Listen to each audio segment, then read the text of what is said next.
It's been a few days since we said bye to the others in Nasha Town. Still no news about rerir, though. Where could he have slunk off to? If only he was gone for good. But with all the trouble he stirred up before... Hello! You must be the traveler in Paimon? Mr. Flins has been looking for you. Unfortunately, there's been a serious wild hunt attack over at the quarry. He thinks it's time to regroup and figure out a plan. The wild hunt? Oh, uh-oh. We better get over there, right away! Come on, let's go!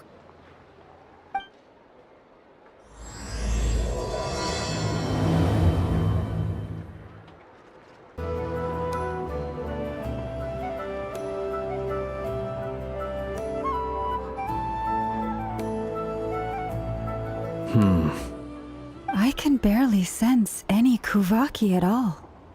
This whole area feels like a soulless husk. Looks like his appetite truly is insatiable. As if the power of that energy cannon wasn't enough.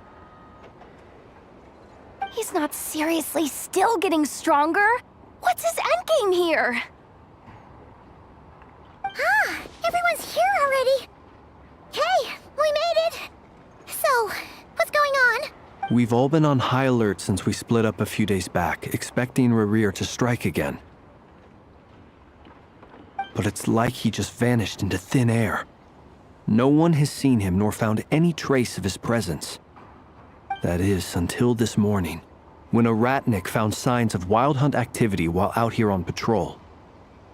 As you can see, the crystalline itself is physically intact, but the Kuvaki it contained is all but completely diminished. And we're sure that rerir did this. Who else? He's the only one who could pull off a stunt like this. Kuvaki loss has reached critical levels. Rerir of Solnari set to maximum threat level. Warning, unless de-escalation measures are taken soon, he will pose a threat beyond our ability to contain. The consequences could be catastrophic. Traveler, do you remember when we encountered Rerir just after regaining his body? There wasn't a shred of sanity left. Nothing but madness and rage. Yeah, didn't he shout out a bunch of names? Then he started raving about how nothing in this world mattered to him. Oh, Paimon gets chills just thinking about it. Oh, but the thought that he's still out there, lurking somewhere in Not Krai, waiting for his chance to strike? Oh, even chillier. Last time we fought, we were already at a disadvantage. If he has such overwhelming strength, why would he suddenly go into hiding? Yeah, if I were him and I wanted more Kuvaki, I'd just take it by force. No point staying in the shadows. Unless something went wrong. His whole resurrection thing didn't exactly go smoothly. The other thing is, how does someone who's completely lost their mind still have the wherewithal to cover their tracks so perfectly? Beats me. According to certain medical studies, insanity does not always entail a complete loss of rationality. It may be that he is simply living in a world of his own. That actually sounds about right. He was ranting away to himself the whole time, like he had zero interest in talking to us. There are many unanswered questions here. He could be right under our noses, and we'd still be in the dark. Besides his name and title, we know little about him. Certainly nothing about his past, or what he might be hoping to achieve. Exactly. And we wouldn't even know where to begin looking. Even Boss hadn't heard of the Rerir of Solnari before all this. I'd be willing to bet that even if we gathered together every scrap of intel in Nodcry, we still wouldn't find more than, like, 3 useful facts about him. So, if we do nothing, he'll just keep getting stronger. But if we want to investigate him, we have no idea where to look.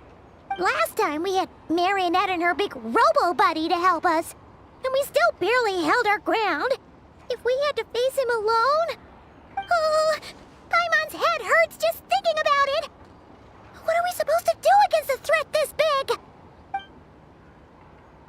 Well, I do have a little hunch about his next move. Given that he attacked the quarry, I'd say it's likely he'll target other places rich in Kuvaki. Somewhere like the Eye of Krati, or the Pillar of Embla. One thing's for sure. If we just sit back and let him keep absorbing Kuvaki, we really won't stand a chance against him. A perfectly reasonable hypothesis. However, it is worth noting that these two locations are quite far apart. To investigate them both, we'll need to split up. I agree, we should split up. Right now, Rerir's goal seems to be gathering Kuvaki, not fighting us directly. Once we're done, let's regroup on Hisi Island. Wait, why Hisi Island? If I recall correctly, your largest goddess statue was carved from Kuvaki-rich ore, was it not? That's right. Yes, it could well be a potential target of his. I should head back and start evacuating the pilgrims.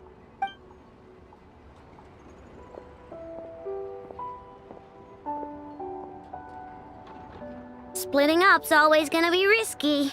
But I guess we don't have much choice, right? We're in a race against time here. And if we do run into Rerir, what then? That's when you follow the third rule of treasure hunting. Run like the wind. Didn't you say the third rule was go with the flow? I don't know. Did I? Anyway, whatever. In this situation, go with the flow means go find backup. Agreed. If anyone finds so much as a trace of Rerir, do not pursue him. Get out of the area and alert the rest of us as soon as possible. We need to put safety first. All right, we'd better get moving. Come on, nefer, let's go.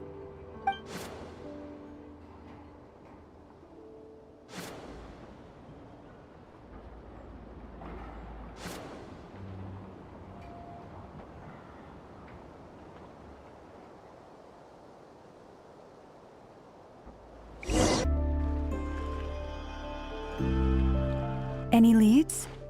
Nope. Diddly squat. No clues to where he might be hiding. It's like he's a ghost. It feels like we're sitting on a powder keg that could go off at any second. Oh, I hate this feeling. I'd rather face him head on than be left hanging like this. So, you guys didn't find anything either? Not loving the word either. How about you, Flins? I questioned a few Ratniki and eventually narrowed my investigation down to one suspicious individual. But by the time I got to his place, he was already gone, almost as if he knew someone was on to him. Either that or he's just extremely cautious and doesn't stay in one place for long. He's been biding his time for a while now. The question is, where or what is his next target? No idea. Since regaining his body, he seems to have lost all interest in the fragment in my possession. If he did still want it, he's had plenty of chances to take it. All we can do now is hope that Aino and Nefer turn up some leads. Darn it, Rerir! If you've got the guts, come face me one-on-one! Wait, he's actually here? I didn't mean it! I swear! No, it's coming from Silver Moon Hall. The Lady Kutar might be in danger. Let's get over there, quick!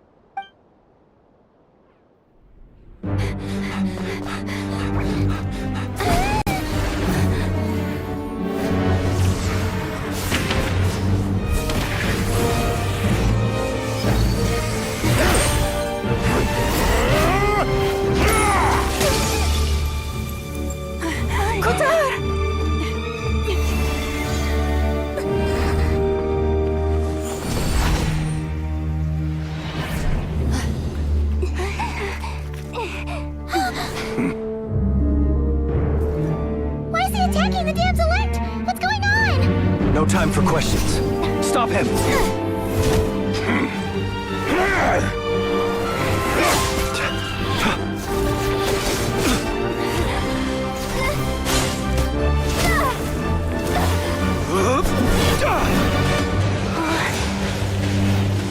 insane.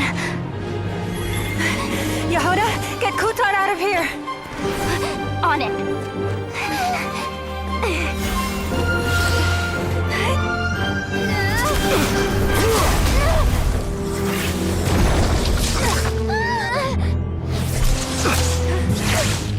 Look where your feeble light has gotten you.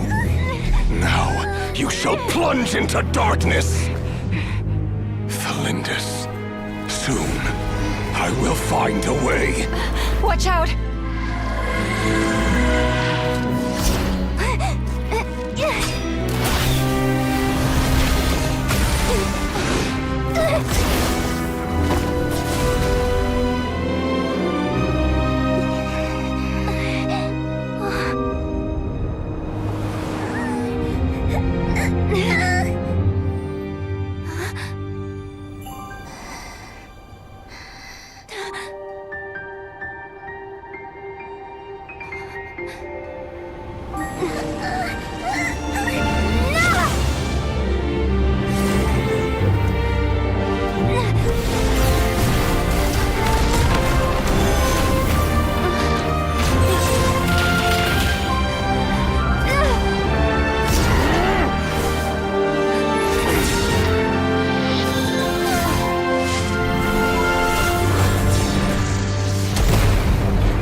Made it out of there alive. What's that guy's deal? How'd he get so crazy strong? He's a threat to this entire nation. I doubt his strength could even be measured by conventional standards. I have a question. When me and a nefer showed up, we saw him chasing after this lady like he wanted her dead. What was that all about? We weren't there for the whole thing either. They were already duking it out by the time we arrived. Yeah, we didn't see how it all started. It all escalated so quickly, we had no choice but to step in. Kutar, can you shed any light on the situation? Kutar. Cross-checking database. I see. So you're the one that the Frost Moon Scions refer to as the Moon Goddess? Wait, she's the moon goddess? Oh, no wonder she looks just like all those statues. There are many reasons why people might worship the moon, and just as many why they might despise it. I've never met that person before, but there was no mistaking his deep-seated hostility towards me. Why he holds me in such contempt, I cannot say. But since he hunts the power of the moon, it's no surprise that I am a target. Kutar. There are many potential motives. For instance, you help the traveler escape his grasp. This could be his way of taking revenge.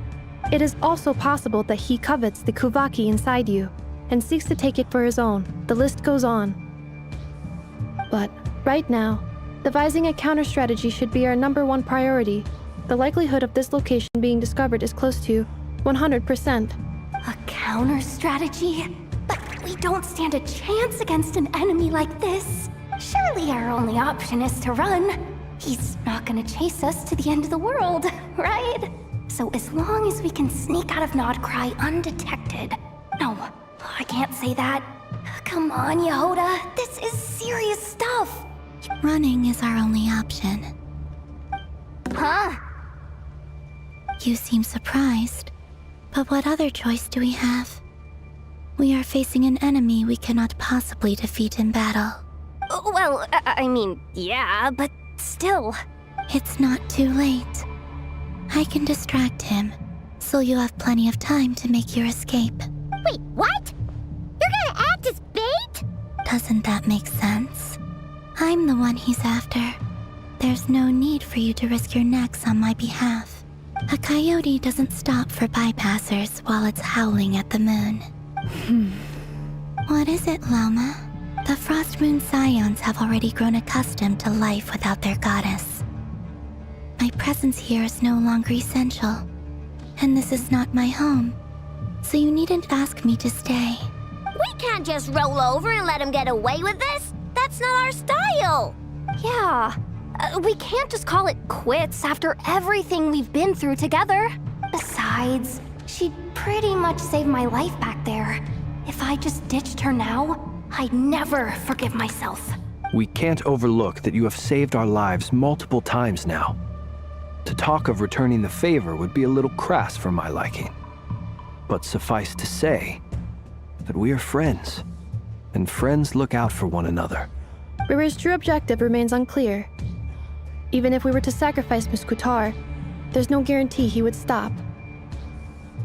But Kutar, I know why you left the Frost Moon Scion so long ago.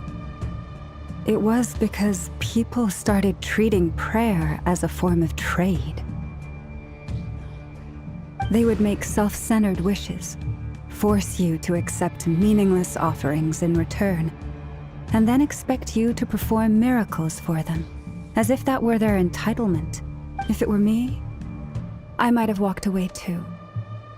But I believe that time can change everything, and that sometimes it takes losing something precious. After much reflection, I've realized that this was never about whether the Frost Moon Scions need you. Any relationship based on need is purely transactional. What I truly hope is that you'll choose to stay, not out of obligation, but as part of our family. You were born here, and now you've returned. Who knows? Perhaps it was the moonlight that guided you home. thank you, Lauma. But my power is on the wane. I'm afraid I will be of little use to you now. Very well then. I'll do as you say. Both times you saved us, we were transported across great distances in an instant. Is that one of your powers as the moon goddess? It is, but I find it very draining. I barely managed to pull it off just now, and it will be some time before I'm strong enough to do so again. Rejected by the world, my power is dwindling. Like a lake cut off from its source, slowly shrinking away. Now, it has almost run dry. What do you mean, rejected by the world? The 3 moons belonged to the ancient bygone era in which they came into being. The 3 moons are not one and the same. As the goddess of the Frost Moon, I cannot wield the powers of the other 2. Yet moonlight has a way of blending together. Each can reflect the other's glow. So when our fingers touched, I was able to restore my strength by drawing Kuvaki from the eternal moon's marrow. But this method of recovery is painfully slow. If only we could find the... It's the Wild Hunt! Even faster than we expected. We'll have to finish this conversation later.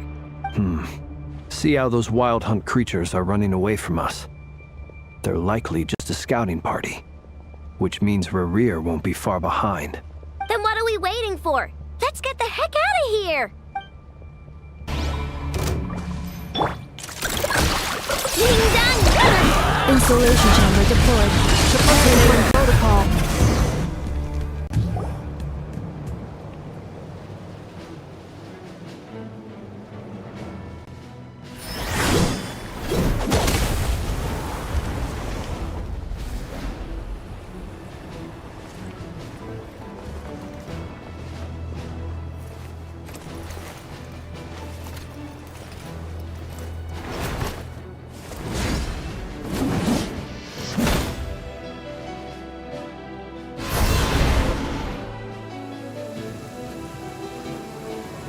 What's the matter? Bit off more than you could chew?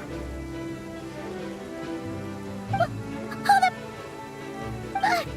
are you? Uncle Varka! You're back from Amsvartnir?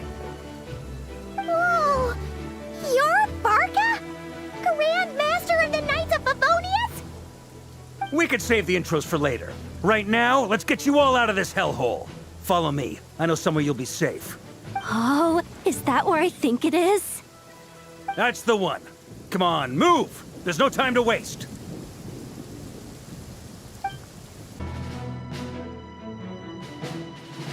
Wow!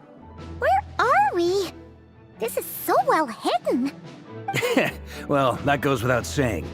This is the Knights of Favonius' meeting place in Krai, and a contact hub for the Northern Intelligence Network. AKA, the black market of intel. No matter what faction you're with, it's the place to buy and sell information. Their headquarters are in Krai, but they've got contacts in every nation. As an expeditionary force on foreign soil, working with them has offered us the most effective way of getting our hands on reliable local intel. This is where we meet, so naturally, it's secure. Anyway, where were we? Folks from Krai should be pretty familiar with me by now. But I believe this is the first time we've met. Allow me to introduce myself. I am Varka, Knight of Boreas, and Grand Master of the Knights of Favonius. We've heard all about you. This meeting's been a long time coming. You look way younger than Paimon expected. But you definitely have that Grand Master vibe. Well, I'm no spring chicken. Just not showing my age yet. Definitely feeling some of that back pain today, though. Rushed back from Amsfartnir without a wink of sleep, only to get right into another fight with that freshly revived maniac. Another? You mean you fought him before? Yep. He wasn't nearly as strong back then, but he was still a formidable foe. I brought some of the knights along to give him a little surprise, but he saw us coming from a mile off. My squad took heavy injuries, and I barely made it out alive myself.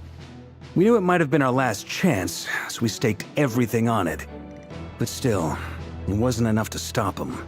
I tried tracking him down afterwards, but he didn't leave a trace. Even in his unhinged mental state, he's as cautious as any trained operative. So, I decided to come find you. And as luck would have it, turned up to find you being ambushed by the Wild Hunt. Is that why he's been frantically absorbing Kuvaki these past few days? Because he sees you as a threat? Maybe I'm part of the equation, but even if I weren't, I'm sure he'd still be gathering power. He's clearly working up towards something. Note to self, Uncle Varka's strength rating officially upgraded. Guess it's my turn to ask questions now. So, what exactly has been happening in Krai? Why has the Wild Hunt returned in humanoid form? And why is it after you? That's a long story, but I'll try to make it quick.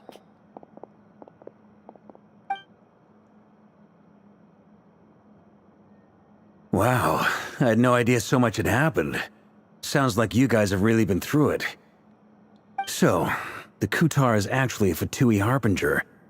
And all this Wild Hunt activity in Krai is the work of the rerir of Solnari, one of the 5 sinners. That's a lot to take in.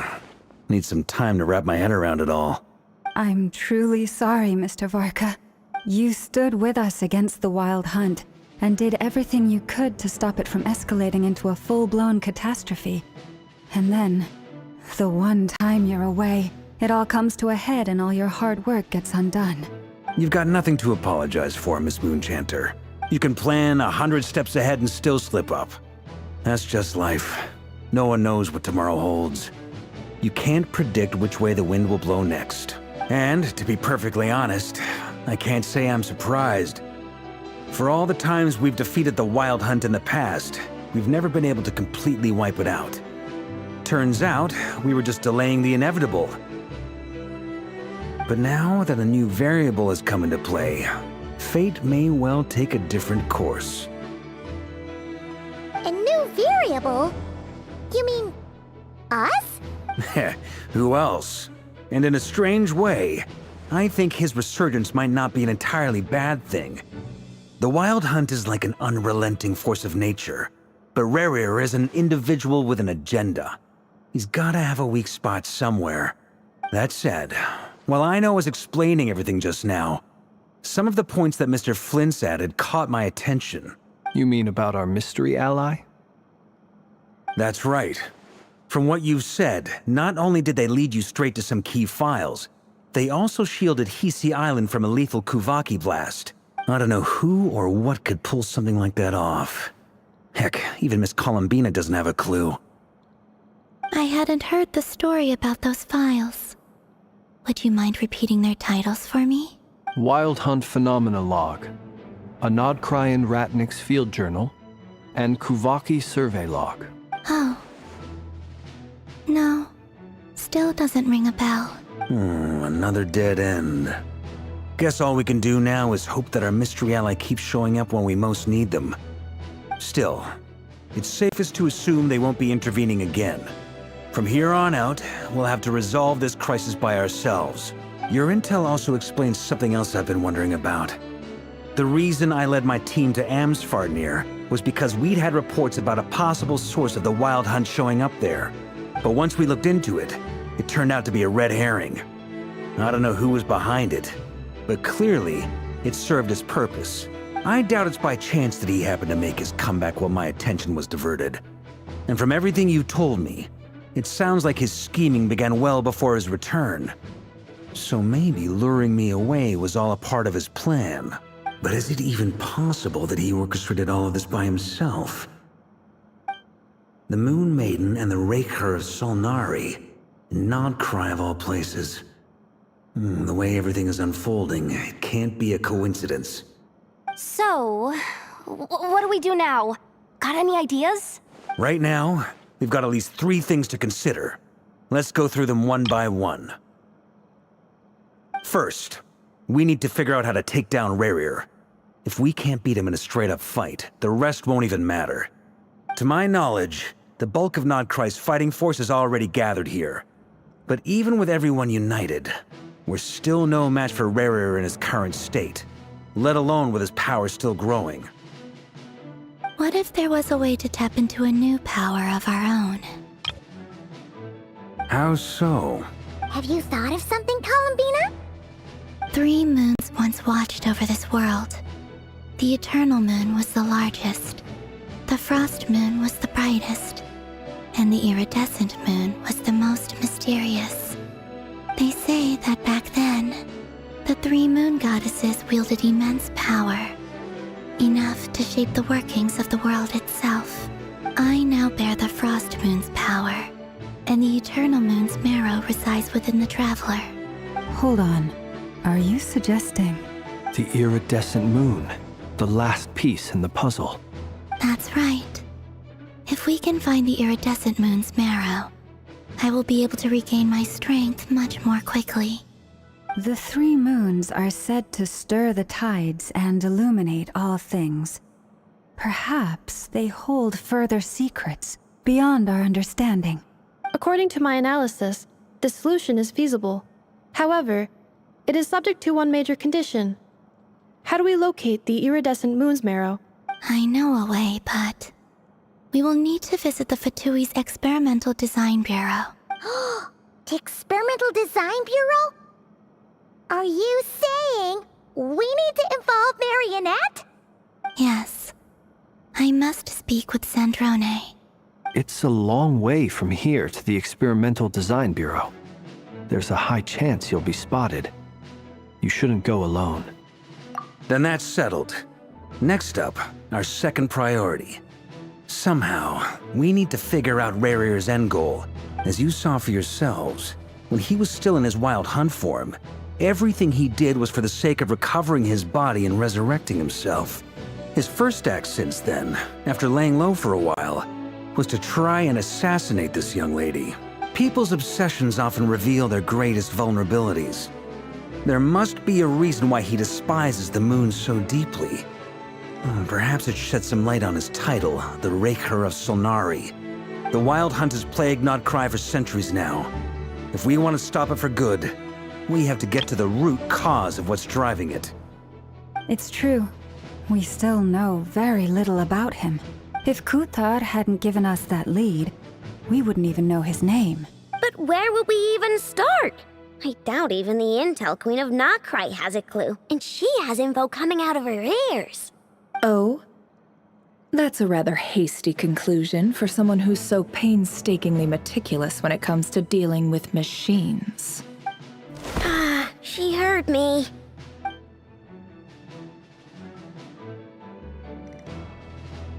Boss!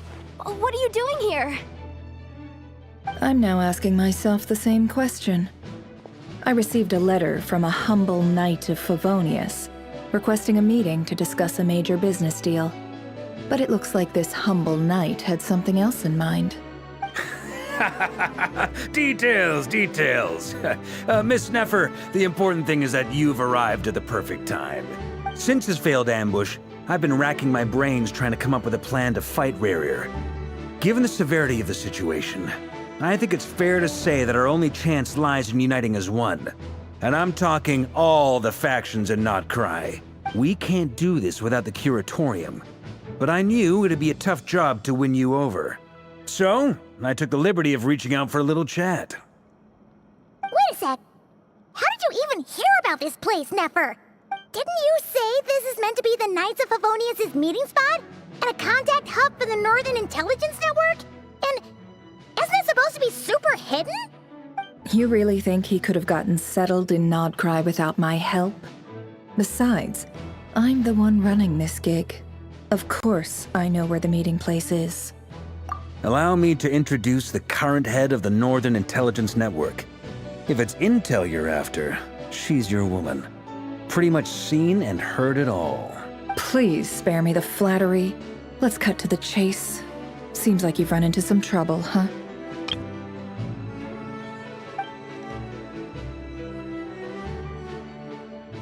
Well, this certainly qualifies as an unforeseen crisis. On behalf of the Curatorium of Secrets, I wish you all the best of luck. So you're just going to sit this one out? Why should I get involved? What could possibly be in it for me? What if we told you we can't do this without you? Oh? Then I'd say, you'd better make it worth my while. I don't work for free. I can't put a price on something like this. It's just not in my nature. But then again, you and I have always been polar opposites in this regard, so I can't exactly say I didn't see this coming. If you insist on compensation, I will pay you. Consider this a formal commission. Sound fair? You just don't give up, do you? Too bad. I know you well enough to know you can't afford my prices. The riskier the job, the more it'll cost. And a Moonchanter's stipend isn't exactly generous. Unless you're planning to start passing the donation box around among the faithful. Boss, just a thought.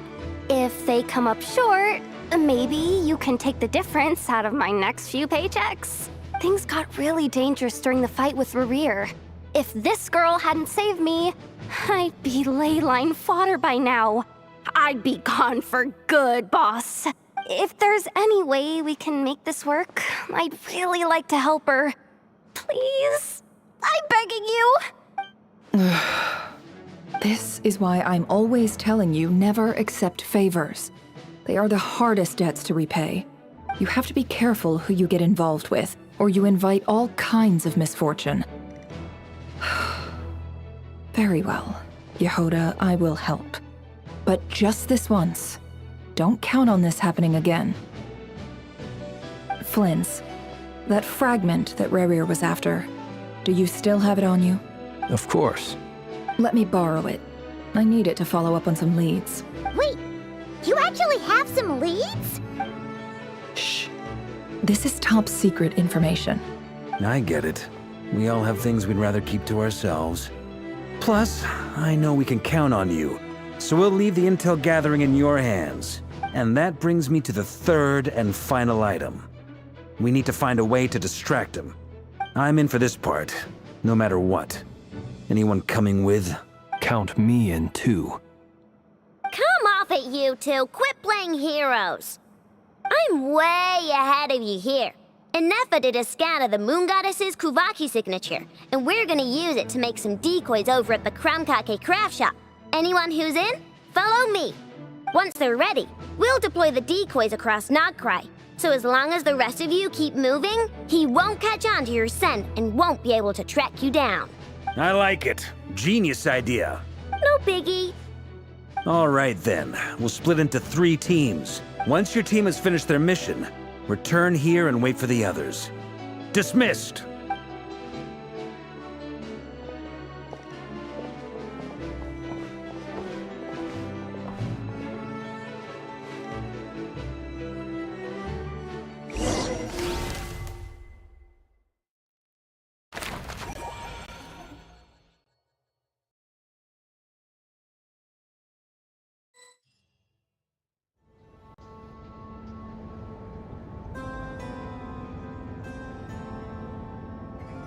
Lady Damselette.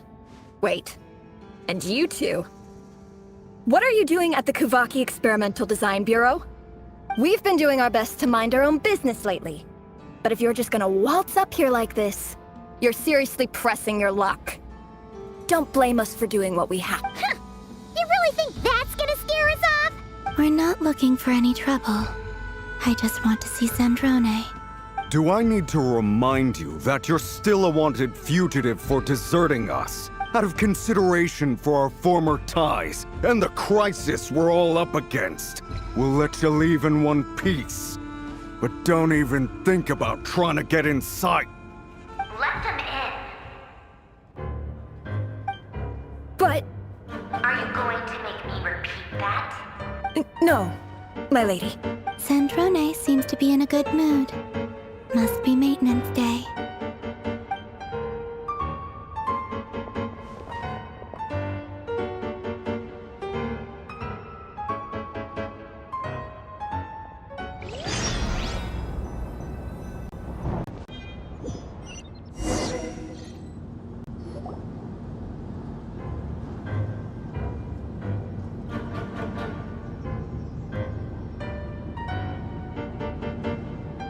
So tell me, to what do I owe the honor this time? Actually, before you answer that, just so we're clear, we're not colleagues anymore, coolumbina. I don't owe you anything. I promise it's nothing big. It seems like you've gotten the wrong idea here. The only reason I let you in was because I was bored. It seemed like a way to kill some time and satisfy my own curiosity. Whatever miscalculations I may or may not have made in the past, I haven't lost the plot enough to even consider sticking my neck out for your sakes. I'd like to speak with Arlecchino. What? Huh? You mean the knave? I'd like to speak with Arlecchino.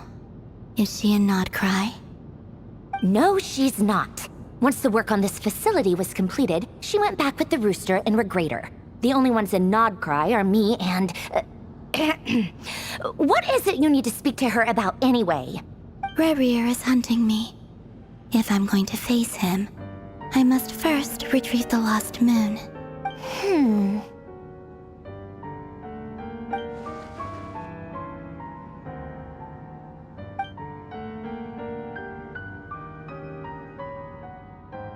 Is that a no, then? As if I need reminding. I was this close to settling things with him before someone decided to whisk me away to their weird little garden.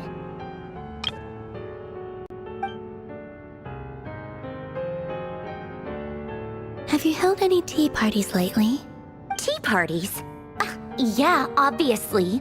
You don't seriously think we'd pack it all in just because you aren't here. If anything, they've been more eventful than ever. Just me, Arlecchino, and a bunch of insolent and sensitive guests who won't stop asking where you've gone. Oh, they've been a real joy. I bet you served them the worst tea you have. Just like you used to do to me when I upset you. Who cares about how good the tea is when there's no one around to drink it? I keep losing people. First Rosaline, now you. I'm running out of people who can make me laugh. Honestly, what could be more ridiculous than a multi-centenarian goddess who's only ever had the plain herbal tea she received as offerings. You'd always brew a different type of tea for me each time. Was it really just to see how I'd react?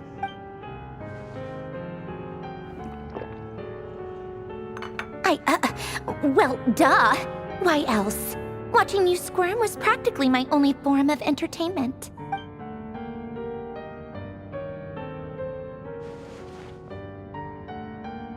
Oh, yeah. And Capitano sometimes used to bring Tartaglia around, too. But I guess we won't be seeing him again. Well, I guess we are overdue for a get-together. Polonia! Have Febronia pass a message to Arlecchino for me. It's time for tea. Will suffice.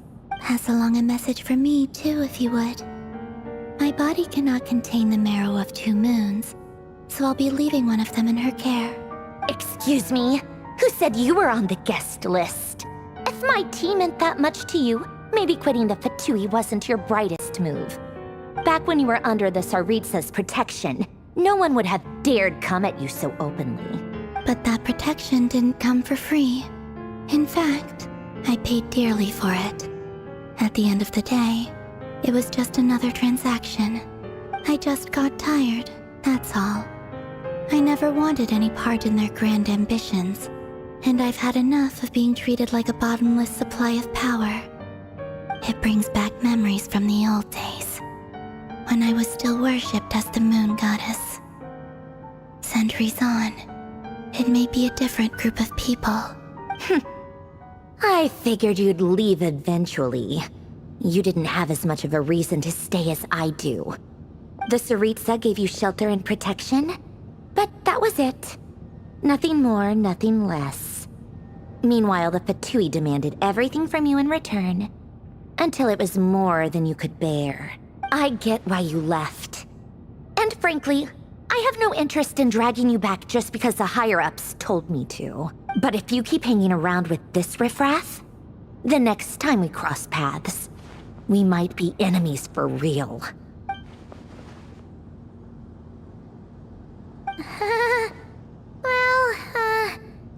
Guess that's our cue to leave. That might be your plan. But it sounds like someone else wants you to stay a little longer.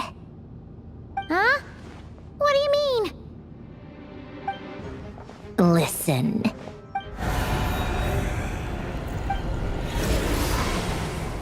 My lady, it's the Wild Hunt. A horde of monsters is headed straight for the facility. Another uninvited guest trying to crash my tea party. Clear the area! I'll handle this. Wait, what? You want us to leave you here by yourself? Huh. You'll be lucky to make it out of this alive. You really think you can afford to worry about me? Go on, get out of here. You may have stopped Polonia from crushing him last time, but I've made sure that won't happen again.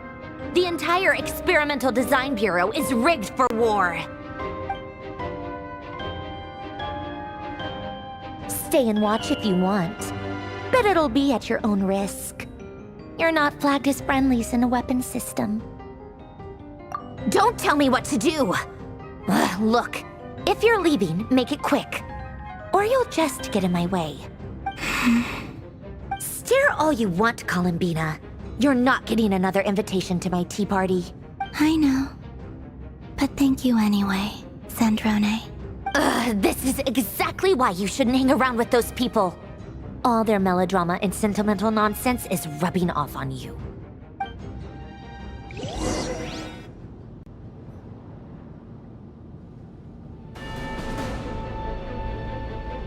Come on then, Mr. Rerir. Let's pick up where we left off. It's your Wild Hunt monstrosities versus my beautiful creations. Let's see who comes out on top.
Polonia, get him!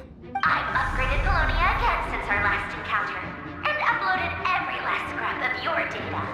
So let's finish this, once and for... She's not here. Where did she go? Hey, over here, you big... Curse it. Moon. Go. Keep searching. She cannot have gotten far.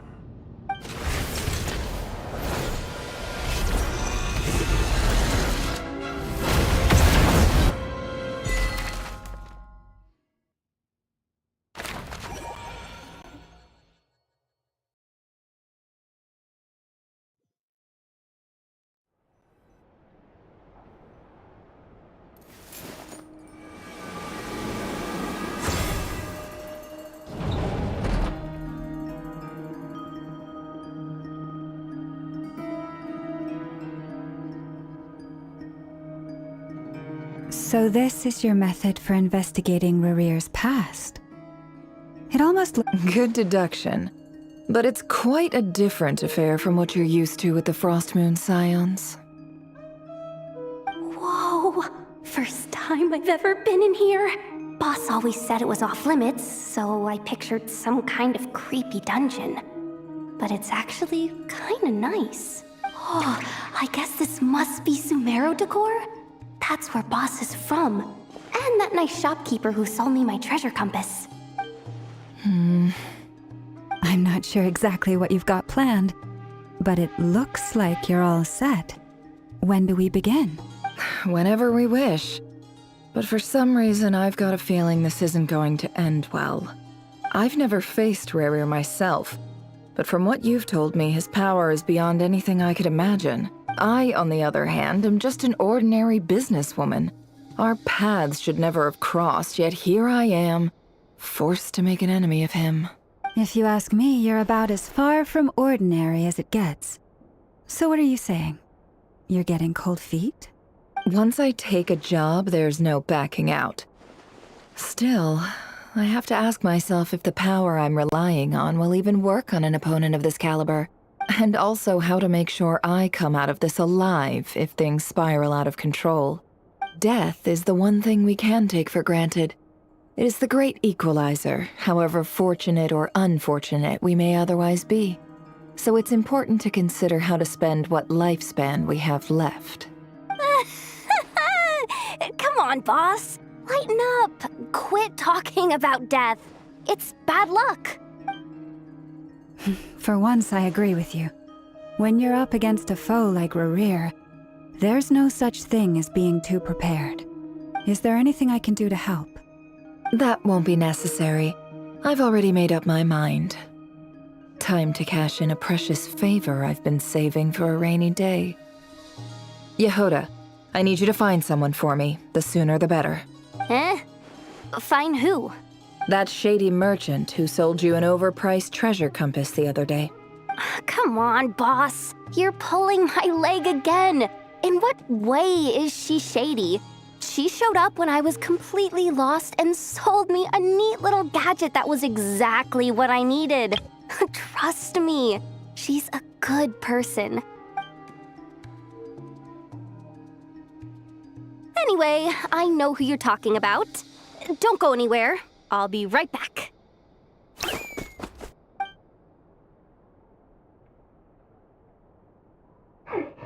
grabbing me. I genuinely can't run any further.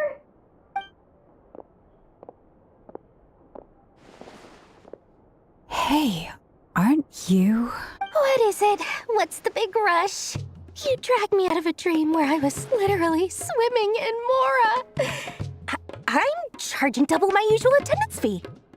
See, look how easygoing she is. After that rude awakening, she could have completely snapped at us. But instead, she kept it together and just asked for an extra fee. Dori Sangama Bay? I never would have pictured you two doing business together. If you want to make it big in Nodcry, it's all about connections. Lady Nefer just so happens to have a lot of intel that interests me. And she also did me a big favor in the past. It was back when I first arrived in Krai. My trusty assistant, the genie in my lamp, had an adverse reaction to the kuvaki and fainted. And wouldn't you know it, that's when I suddenly find myself in a life-or-death situation. Good thing my compatriot was there to swoop in and save the day. I've been giving her a 30% discount off all of my goods ever since. Now, so that no one here feels left out, I'm willing to extend a 20% discount to fellow friends of Boss Nefer. Plus, any other friends you send my way will enjoy 10% off. What can I say? The great Lord Sangamabe is nothing if not generous. So, let me guess. You've run into some trouble? I've got everything you could possibly need, and the more you buy, the more you'll save. You guessed correctly. What have you got in the way of survival gear? The one type of gear I've never been short on. What are you looking for? A jetpack fresh from the Academia's labs? An ancient suit of armor, dredged up from the bottom of the sea? At the very least, I need to know what kind of opponent you're dealing with here. If even you're worried about staying alive, it must be pretty serious. What if I told you it's someone with the power to bring a nation to its knees? Is that so? Then we really are talking top-shelf treasures. I don't have anything like that in stock right now. I'll have to ask my supplier. Your supplier? A powerful woman, make no mistake. I can't reveal her identity, but luckily for you, I hear she's planning to visit Krai in the near future. If you're willing to wait, I can ask her when she's here. Can't say exactly how long that'll be, though. Then, let me put it another way. What would you do if you encountered an enemy like that? Roll over and serve yourself up on a silver platter? Of course not. I have a handy little trinket from one of my generous suppliers, which... Hold on. What exactly are you getting at? No, this is for my personal use only! Let's just say I'm borrowing it, all right? Just for insurance purposes. You'll get it back later. Favors are the worst kind of debt to owe, and now you've got a chance to repay one. A win-win situation, don't you think? Fine. You can borrow it for 5 days. No, make that 3. And for every extra hour after that, I'm charging you 1,000,000 mora. Deal? Deal.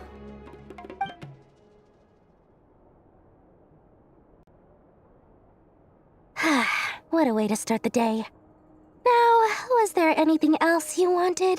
Or can I go back to bed now?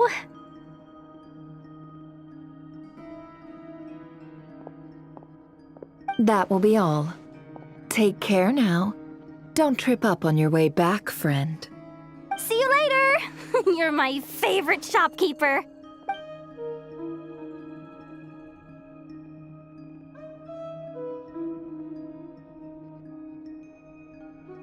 Excellent.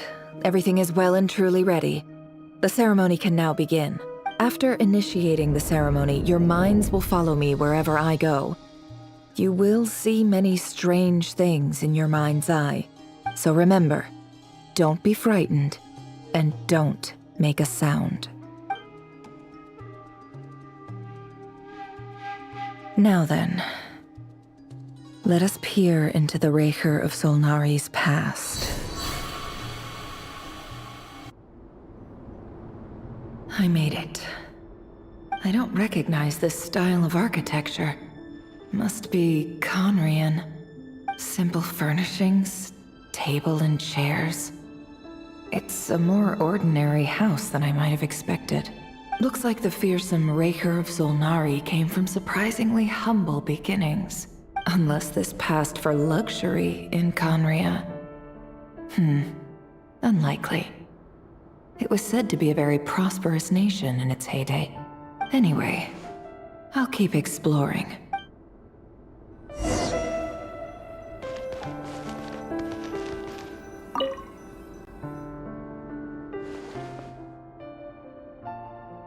Hi, Rerir.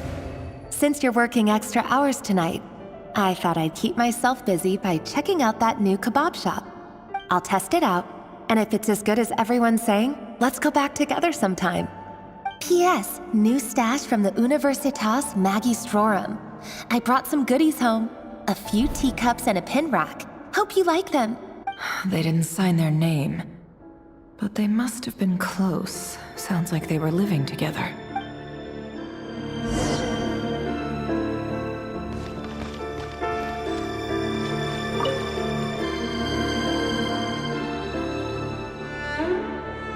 I went over to Joseph's for drinks today.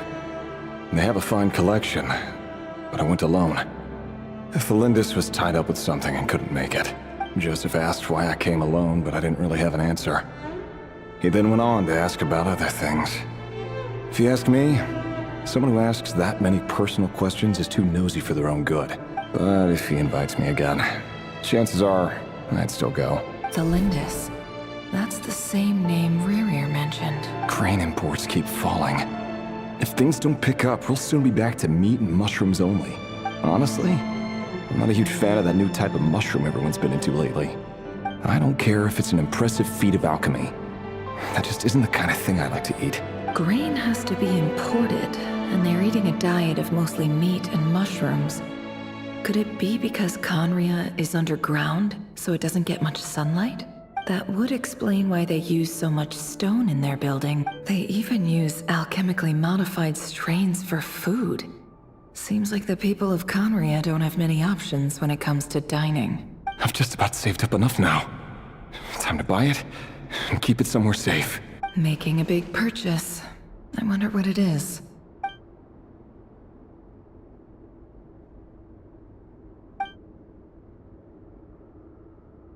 He really is a professional. No wonder he's so good at covering his tracks. Despite what he's become, it seems like he's retained certain habits, at least in this regard.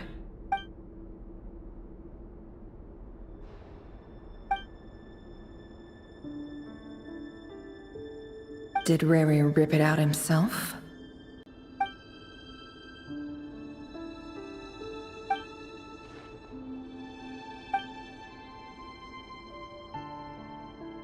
Before I met you, I was convinced that my heart was nothing more than a stagnant pool. The burial place of a fallen moon. A withered, windless grove where the waters rested forever unrippled. It was you who helped me see that my heart hadn't entirely withered away. That it could still beat to the rhythm of love. This is just trivial sentimentality from the looks of it. Why would he go to the trouble of hiding that? The burial place of a fallen moon.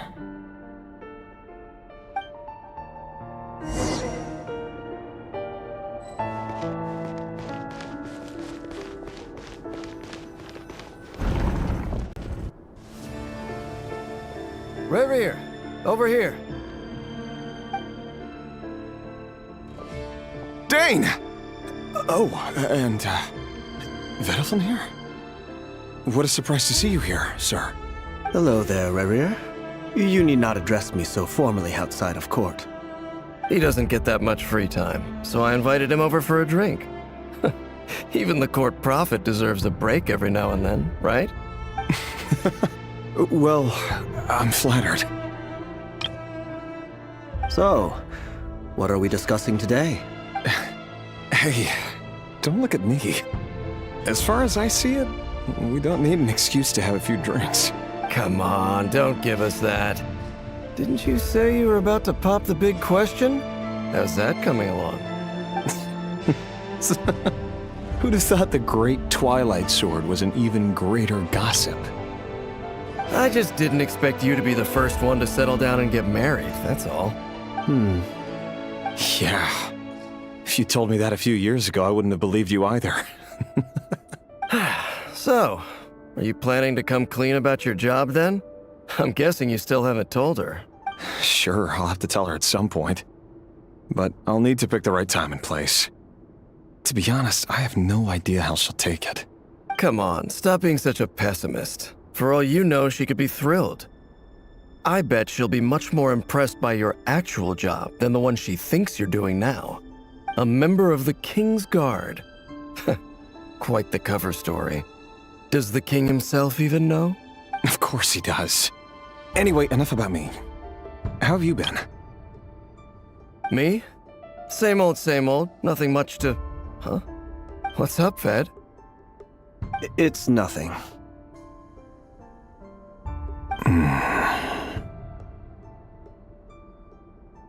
Vadafulnir, Dainsleif's elder brother. Renowned throughout the court of Conria as the Visionary, and said to possess a wisdom far beyond the reach of any ordinary man. And yet, despite the gulf between us, he seems to have something to say about me. Does he even know me? Does he see me as a friend of his brother, or just another of the Vinster King's blades? Why did he react so strongly? Was it really to do with what we were talking about? Brown, curly hair and brooding blue eyes. So this is what Rerir looked like back in the day. Perfectly normal. No different from anyone else. As frightening as this monster is in the present, there's something even more unsettling about seeing the human he used to be.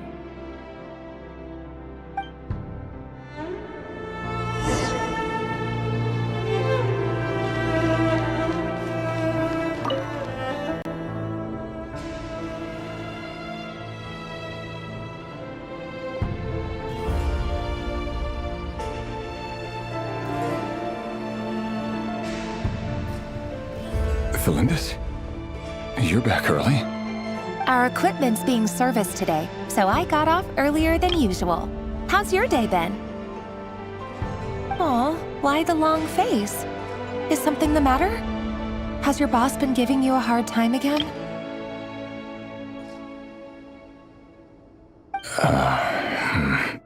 Went for a drink with Dane and the others after work. Isn't that a good thing?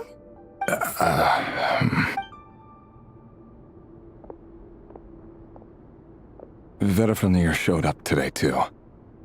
You know, Dainsleif's older brother. Ah, Mr. Vedafulnir. Yes, I've heard of him. They say that everything he says ends up coming true. He overheard Dainsleif mention that I'd recently proposed, and seemed to have an issue with it. But when I asked what it was, he kept it to himself. So, you're worried? You can be such a child sometimes, Rerir. We're nobodies. Why would the Visionary be concerned about us? I'm sure someone in his position has much bigger fish to fry. Maybe you're right. You worry too much, Rerir. We've been together for ages now, and everything's been going so well, has it not? You've even proposed to me. So, you do remember. Tell me then. What's your answer? Like I said, I need some time to decide. You can't just rush into things like this. We may be nobodies in the grand scheme of things, but if we want things to work out, we've still got to plan ahead. All right. Take your time. Just don't keep me waiting forever.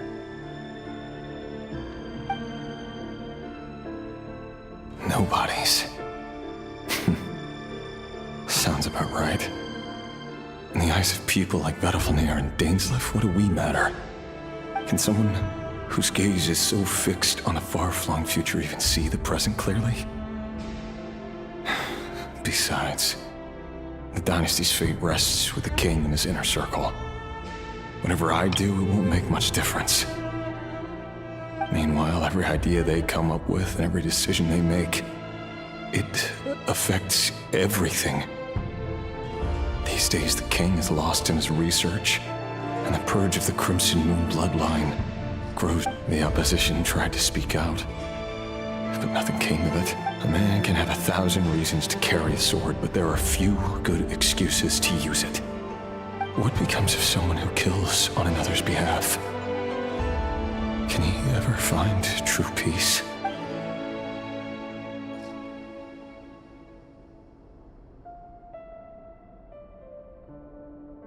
Felindis?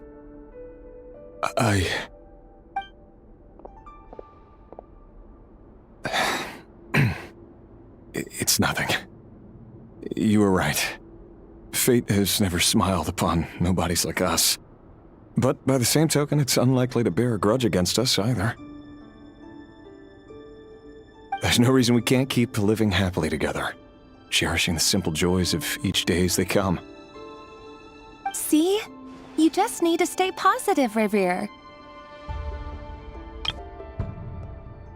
I can feel your warmth, your breath. You're right there, right by my side.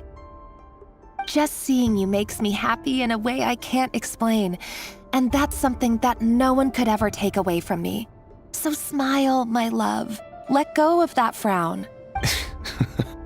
You're right, Thelindis. I've just been overthinking things. That's better. Getting caught up about things like this will only ruin our evening. Speaking of which, all set for the ball tonight? I need to go get ready. You go ahead. I just have a few things to take care of, then I'll come join you. Even busier than the big shots, huh? Fine, I'll go get started. But don't be late. If you keep me waiting too long, I won't be a happy bunny. Relax. I'll be there. Seriously, though, you drive a hard bargain. You're really gonna leave my proposal hanging and still expect me to take you to the ball? Well, that goes without saying. I already told everyone I'd be coming with a dance partner. Besides, they're two completely different things. Let's take it one thing at a time, all right? All right. White outfit it is. It seems like Rerir was deliberately hiding his ties to the intelligence services by giving the impression that he was just an ordinary member of the Venster King's Guard. He clearly doesn't want his would-be fiancée to know about his other life. Then again, that's hardly surprising. People in the intelligence trade rarely do. Who'd have thought we were in the same line of work? Let's dig a little deeper.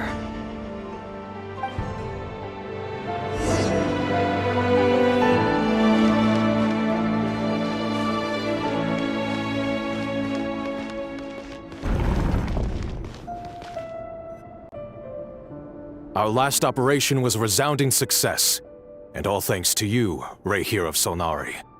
After all these years since the dynasty's fall, so many of them still linger on. Indeed, it cannot be denied. Yet it was destiny that the Crimson Moon should be overcome by the eclipse, and that His Majesty, the all-seeing Venster King, now guides our nation on the path to prosperity. Conria has no further need for a dead moon. But alas, there will always be those who refuse to see the truth, choosing instead to romanticize the past. That's not entirely true. Much about the Crimson Moon era was worthy of remembrance, and that's exactly why they keep trying to see it restored. Many of its secrets remain unsolved to this day. As it happens, that's precisely the field of study my partner is devoted to. You still haven't told her what you really do for a living. Where would I even start? How do you tell someone that you're one of the king's hand-picked executioners? That your hands are steeped in blood?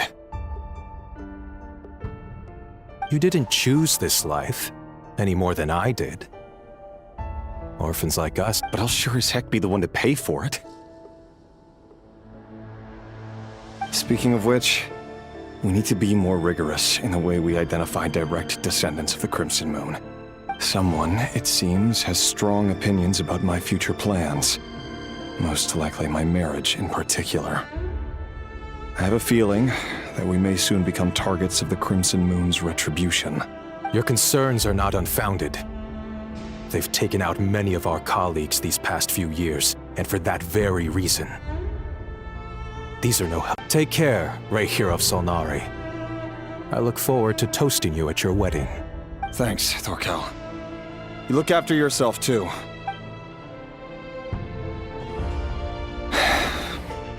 Thelindis, I never wanted to keep this from you. You're the last person I would ever want to lie to. But that's exactly why I can't tell you everything. There are things you shouldn't know. Things you cannot know. The moonlit dynasties are a thing of the past. Yet even now, with the sun shining high in the sky, there are those who would call forth a dead moon's ghost. Could that be why Vedalfnir held back? Or was it because of some court secret he's not at liberty to share? I have to get a clear answer from him. No matter what happens, I will protect Thelindis. Rerir seems to be very concerned by Vedalfnir's reaction. Vedalfnir and dainsleif, the visionary and twilight sword. So that's what they were really like. I've investigated this whole area now. There doesn't seem to be any other memories here. Should I try somewhere else? Wait a second. What's this black smoke?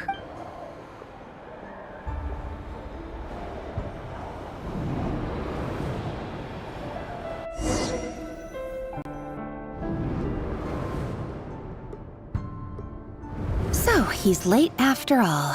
Just you wait, Rerir. You're in for it. Big time. Are you waiting for someone, ma'am?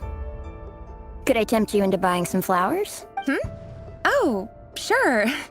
Pick me out a pretty bunch if you would. Thank you. But I'm afraid none of them are as pretty as you. For someone so young, you sure have a way with words, don't you? I'm only telling the truth. Look me in the eyes. You'll see I'm not lying. May we have a word in private? Who are you? And what do you want? It doesn't matter who I am. Too many of our kind have fallen lately, so I decided to take the risk of reaching out. Not long ago, the rerir of Solnari led an assault on one of our strongholds. We suffered many casualties, and many who came to our aid lost their lives as well. Sorry, I don't know why you're telling me this. And I don't want to get involved. Wait, hear me out. This time we finally got a clear look at his face and learned his true identity. His name is Rerir, and he claims to be one of the King's guards. What did you say? A cruel irony, isn't it? The man you're set to marry leads a double life as a brutal executioner. But sure. Why are you telling me all of this now? Simple. It's because... How strange. Rerir was nowhere to be seen in that memory. It clearly belonged to Thelindis. Rerir couldn't possibly know what happened if he wasn't even there. Why would her memories appear in his fragment? The ceremony won't last much longer. I think it's time to call it a day. So that was your doing? Did you just pull us inside Rerir's fragment to spy directly on his memories? Any more questions, and I'll have to start charging. I had no idea you could do that, boss! Seriously, that was amazing! We're not worthy. We're not worthy! I gotta admit, though, I'm itching to see what happens next. Feels like we barely scratched the surface. I'm just as curious as you are. But the ceremony only allows for limited time inside. That's all we can see for now. Luckily, we managed to learn quite a lot. So far, so good. I just hope the others are doing okay too. Especially the group with the Traveler. Their mission is a risky one. Let's hope it's all going smoothly. If you're worried about them, go see how they're doing. If I know boss, she's gonna need some time to write up all the details and make sure it's all coherent.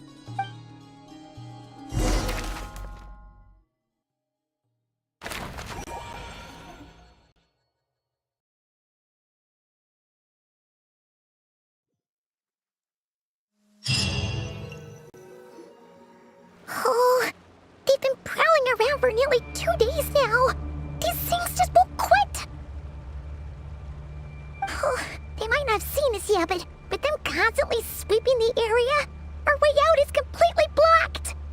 Oh, that's never gonna work. One little slip up and it's game over. If they spot us, they'll run straight back to Rerir. And once he knows we're here, it won't be long before he's breathing down our necks again. Oh, guess you're right. All right, time to zip it.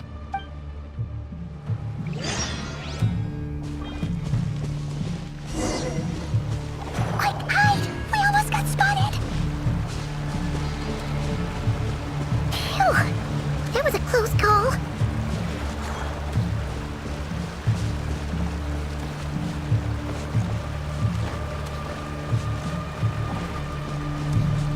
Watch out! He's coming this way!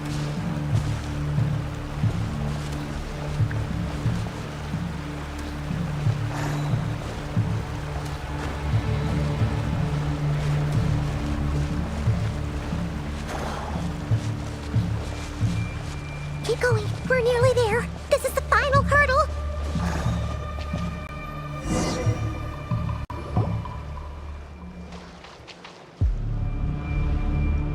Oh, there's no end to these things.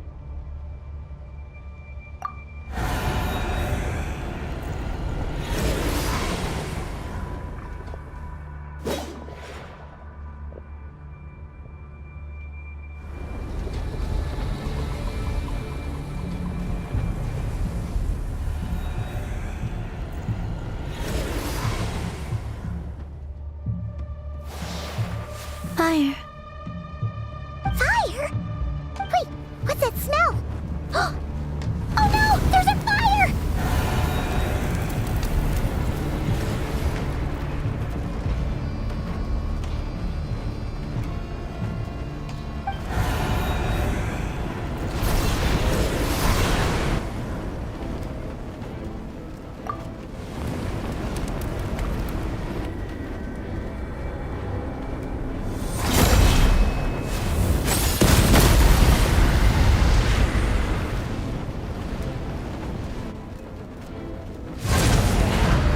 Sandrone was right.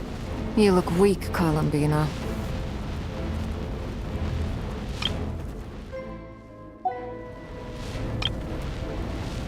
The old you would never have let such lowly creatures bar your way. Word has it that you did something for the Tsaritsa, and that's why you've lost most of your power. Freedom comes at a heavy price, doesn't it? It's Arlecchino! You came! Hello again, coolumbina. And greetings, guests of the House of the Hearth. It's been a while, Arlecchino.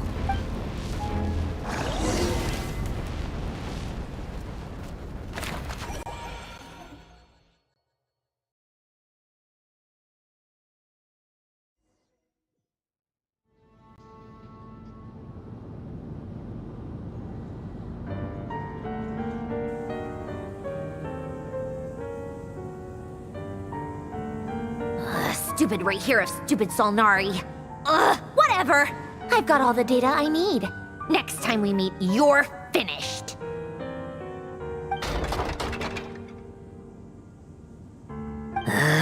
He sure doesn't pull his punches.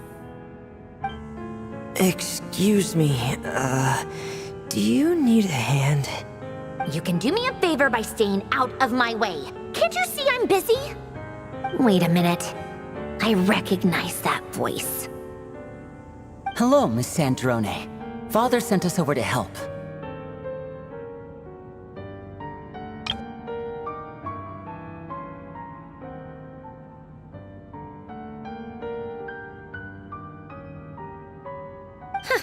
How considerate of her. Hey, Fremine, get over here and help me fix this. Lenny, you do your thing. Just keep your sister away from my machines. Nearly every machine that cat girl touches ends up going haywire.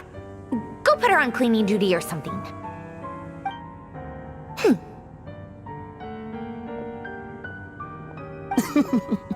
Then let's start downstairs. Fremine, we'll leave this place to you. You've got it. Wait a second. Pretty sure there's still some tea in the cupboard. If you want some, you'll have to make it yourselves.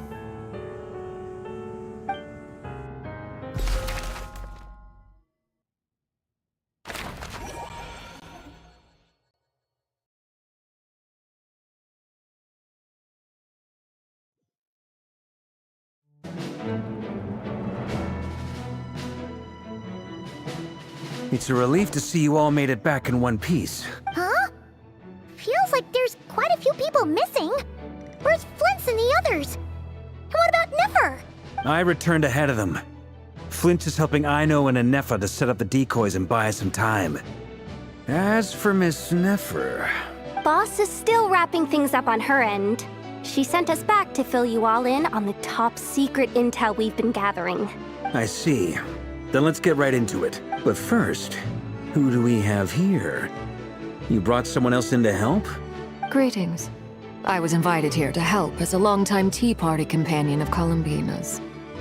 You may call me Arlecchino.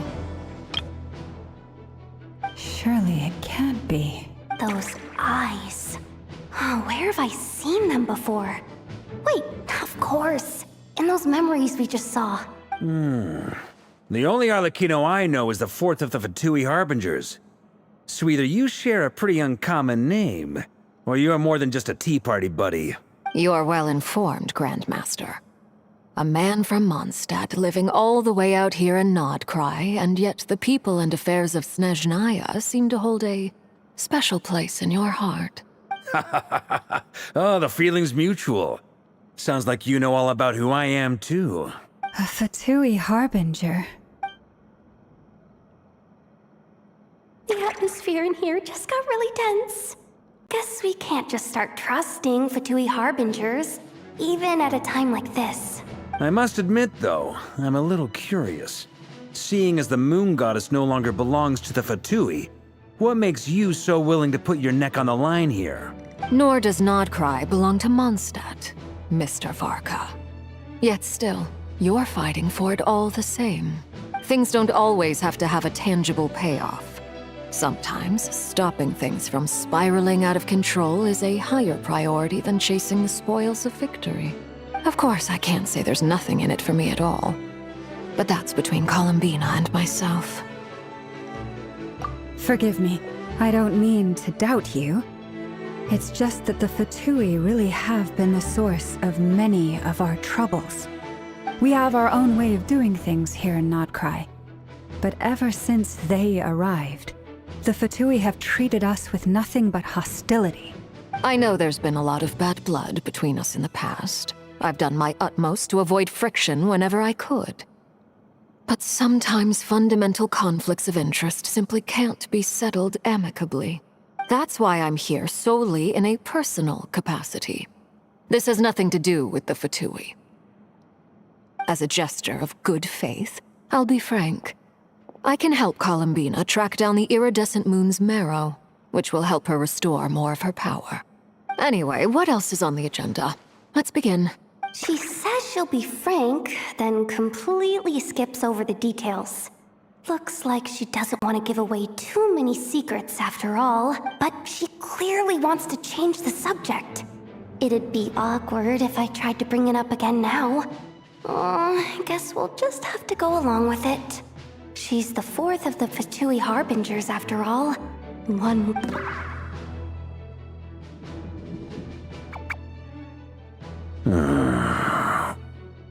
Well, since Miss Arlecchino sounds confident in her ability to handle that, we'll proceed to the next topic. Yehoda, time to share that top-secret intel. All right, listen up, everyone. First, we now know that Rerir was originally a Conrian secret agent whose primary mission was to hunt down and assassinate the so-called Dregs of the Crimson Moon. The Dregs of the Crimson Moon?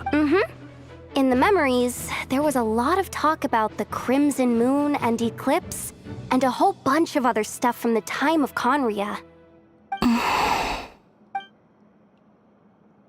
To my knowledge, those were the names of two different Conrian dynasties. Long, long ago, it is said that the people of Conria worshipped the Crimson Moon, drawing a mysterious power from its reflection. But one day, a coup saw the Crimson Moon eclipsed, hence the name of the new dynasty that replaced it, and how it became the new emblem of Conria. Still, long after the Crimson Moon dynasty had fallen, the last ruler of the Eclipse dynasty, the Vinster King, still coveted the secrets it left behind. In those days, Rerir showed no signs of madness. In fact, he was as normal as any other person. Oh, and he had a fiancé, or at least a would-be fiancé, called Tholindis. What's the matter?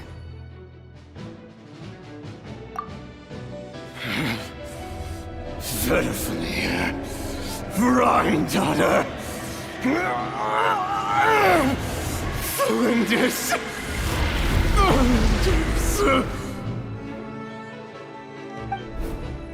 Interesting. Anything else? What about this would-be fiancé of his? Do we know anything about her? Well, she was a researcher at the Universitas Magistrorum, but it felt like she was hiding some kind of secret. Oh, and one more thing. For some reason, Rerir's fragment also contains some of Tholindis' memories, though only a very small portion. Well, no shortage of potential leads, I'll give you that. In any case, it sounds like we can conclude that while Tholindis was still around, Rerir appeared to be lucid and quite normal. Tholindis, it seems, must have been the one thing in this world that he couldn't let go of. Tell me, though, were these pure-blood Conorians we're talking about here? Why do you need to know that? Hold on. If she was a pure-blood Conrian... Oh yeah, just like how it was with the captain. If we could somehow find her, do you think there's any chance Rerir might regain some of his sanity? It's possible, but it would take a miracle. We can't pin all our hopes on that. That merchant who nefer knows, Dori Sangama Bay. Maybe we could hire her to look into it. All right, then. Let's keep working in our separate teams. Traveler, Paimon, Kutar, and Miss Arlecchino will go look for the iridescent moon's marrow. As for the others... On the way over here, I noticed that the wild hunt monsters had grown even more frenzied in their search for Kutar. At this rate, the people living here will be in grave danger too.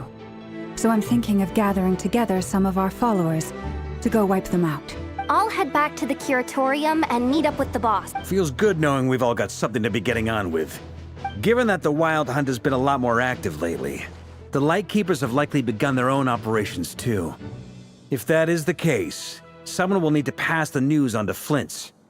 I'll hold the fort for now, then discuss our next move with Flins, Aino, and Nefer when they get back. All right then. Well, the clock's ticking. If that's everything, we'll be on our way. We'd better get moving too. We'll try to buy you as much time as we can. Relax. Just do your thing. I decided to call in some backup since things are getting so hairy. Our reinforcements should be here any minute now. Stay safe, everyone. Dismissed.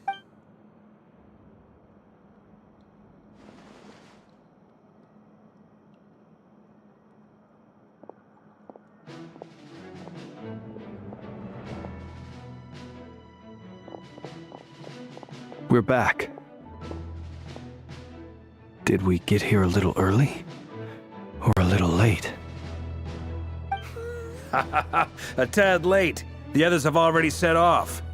To summarize, our resident moon goddess has found us a new ally, and Boss Nefer has uncovered some promising info.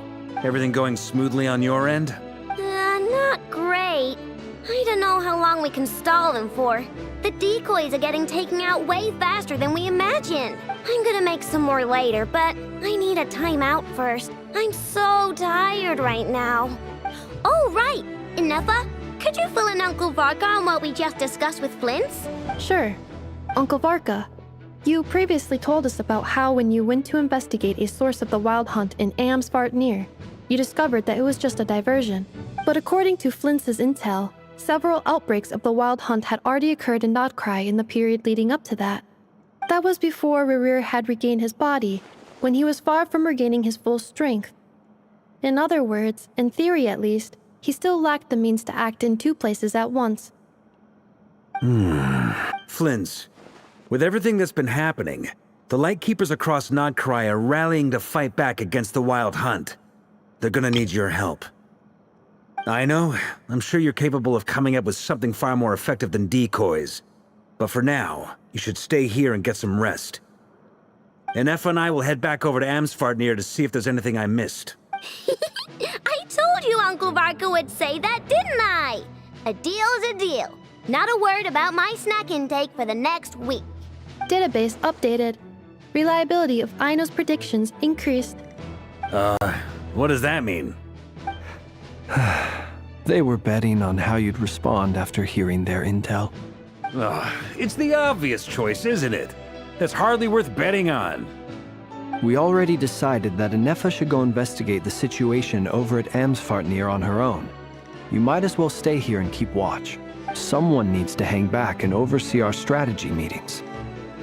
And besides, you still haven't fully recovered from ambushing Rerir. So I've ended up with the easiest assignment. Well, I appreciate it, everyone. See you when you get back.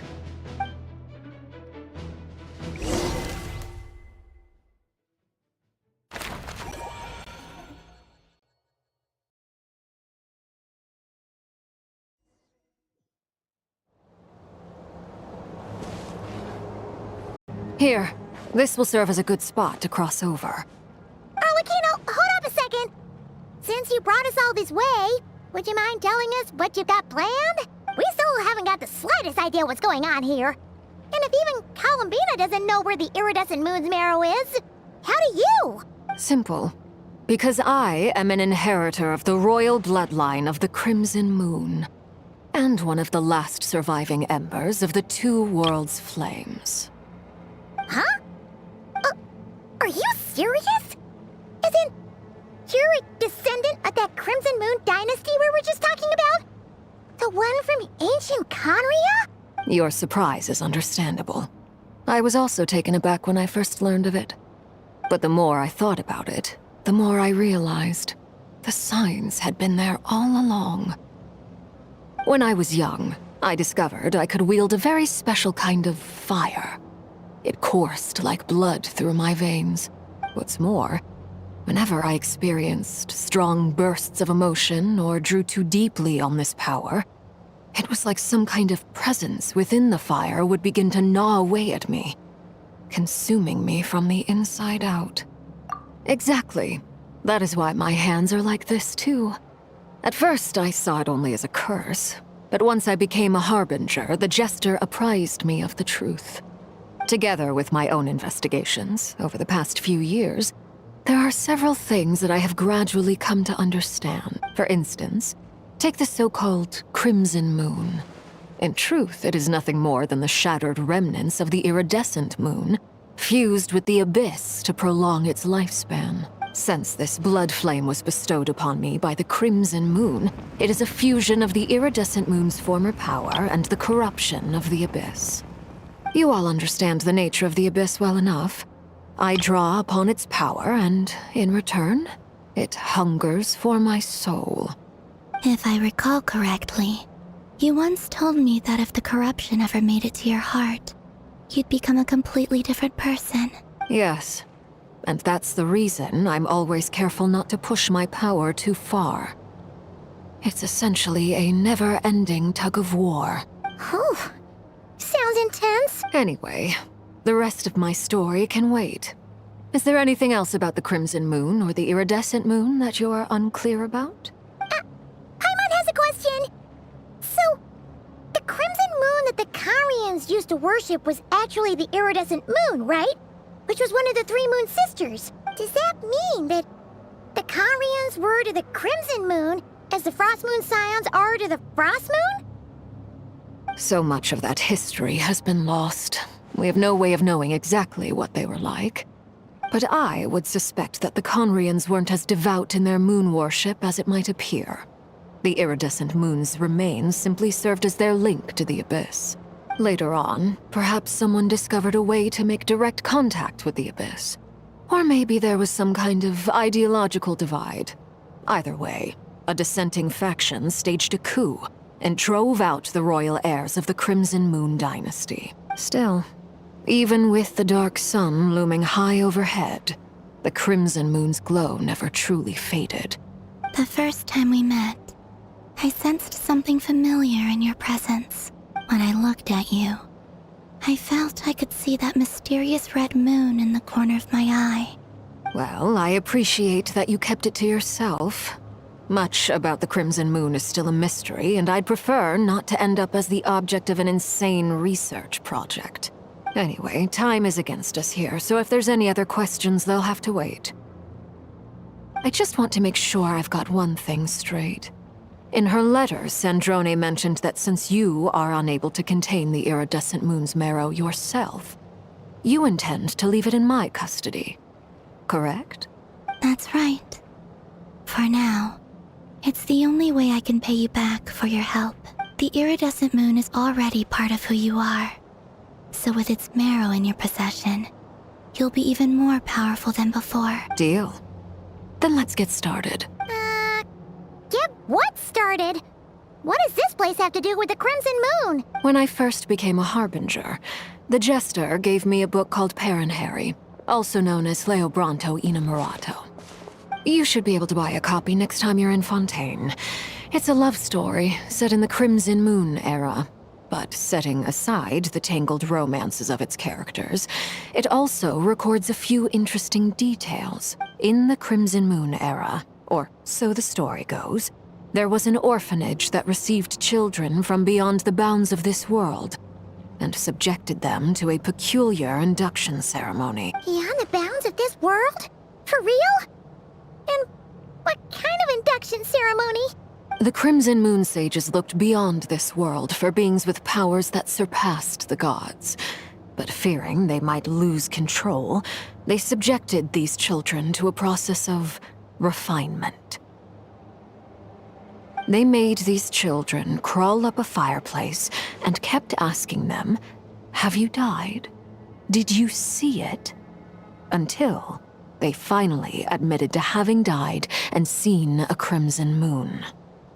The adults embraced the children who passed the ritual, telling them, "Within the fireplace, you have traversed the flames between two worlds.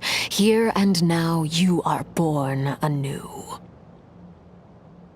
The book leaves much unsaid, but I suspect that this was their way of branding the children they had enrolled, leaving an indelible mark upon them so that they would forever live in the Crimson Moon's light. That explains why I can't sense the Crimson Moon's marrow in this world. It makes sense that it would be sealed in a special space that can only be accessed temporarily through some kind of ritual. But there's no fireplace here. Do you see a chimney anywhere? Oh, are we supposed to build it ourselves? Okay, fine. Paimon will go find some bricks. That won't be necessary. The fireplace is purely symbolic. The key to the ritual is crossing the flames between two worlds. In other words, the flames that burn within me. Those burned away by such flames leave behind a kind of ghostly afterimage in the world. In the days of Conria, people believed they could be used to bridge the gap between the two worlds of life and death. In short, I can open a passage to that space for you. That's the easy part. The catch is I'll need to stay on this side to keep the passage open, so I won't be able to come with you. Once you're inside, you'll have to find your own way. Very well. Then I'll open it up. Traveler, spare me a little more moonlight if you would. I may need it.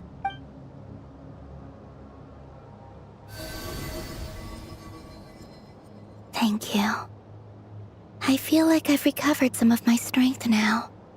It should be enough to move us across short distances and confront whatever dangers might await.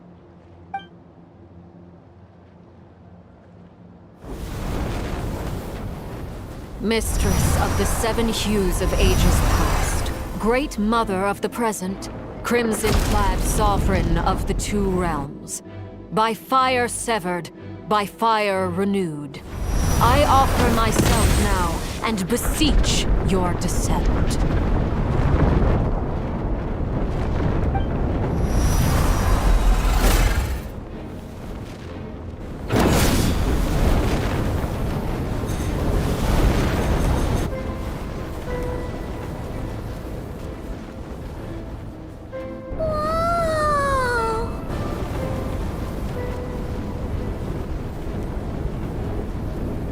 One word of advice.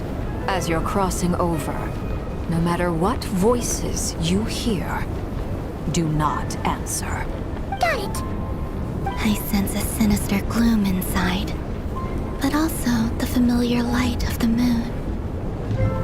I feel that I am about to meet an old friend who has changed beyond all recognition. All right, let's go.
What a tragic sight.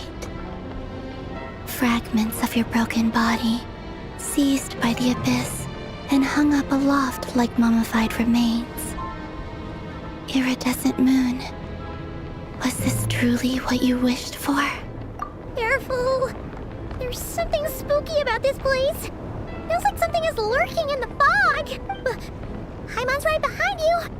Whatever you do, don't run off without her.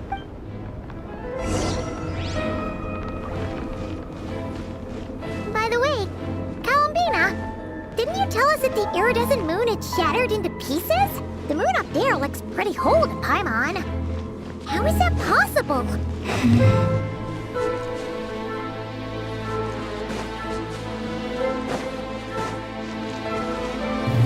Stabilize! Yeah! Show him you... Silence!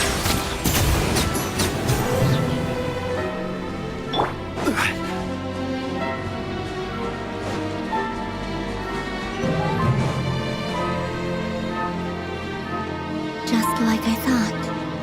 It was only a facade.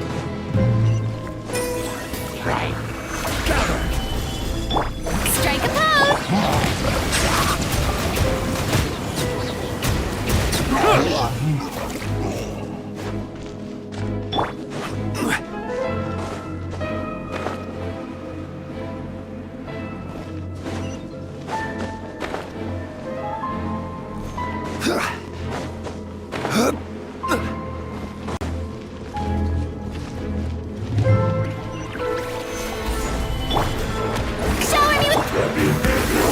Let the mighty be humbled.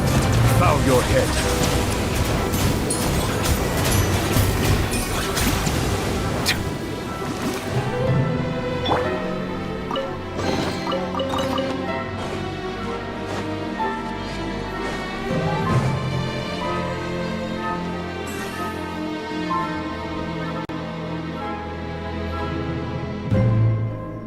Huh?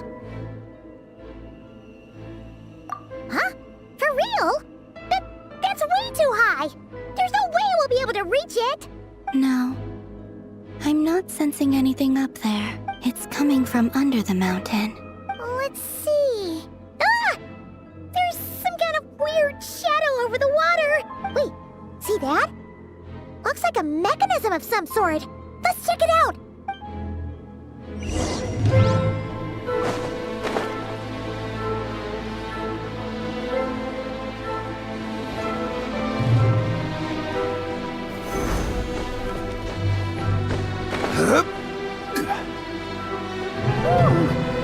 Looks like a device from the time of Krai. Maybe people once came here to study the Crimson Moon's domain, and they left this behind. Oh, if we can activate it, we might find some clues.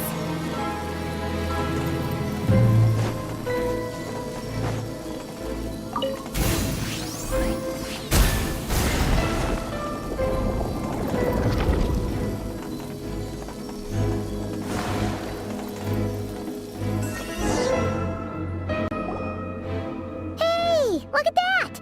Now that the mechanism's running, the shadow in the water looks different. Do you think these mechanisms might be the key to unlocking the secret? Let's try to find more of them! Thalindis, we'll leave the rest of the research in your hands. We'll be heading back now. I hope this isn't ruining date night. Mind your own business. Just leave me some snacks on the table. Thalindis? Is that Rerir's girlfriend? How come we're hearing her voice here? Oh yeah! So, do you think she was studying this strange space all along? The Abyss has made this space extremely unstable. Maybe that's why some of the things she said and did were preserved here. Like echoes. Or after images. Whenever I see this view, it takes me back to a poem from my childhood. Waning moon. Oh, lifeless damsel, weeping on the mountain crest. Mourning still in wistful tone, her fragile soul now laid to rest. For me, of all people, to be here investigating the mysteries of the Crimson Moon space. Is it a coincidence? Or something more?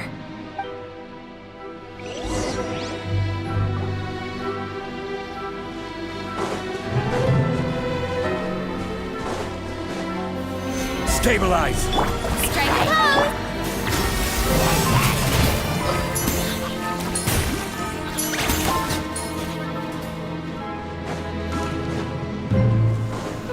Oh, looks like the Abyss has messed up this mechanism. We need to find a way to get it working again. Let's see if there are any other devices nearby.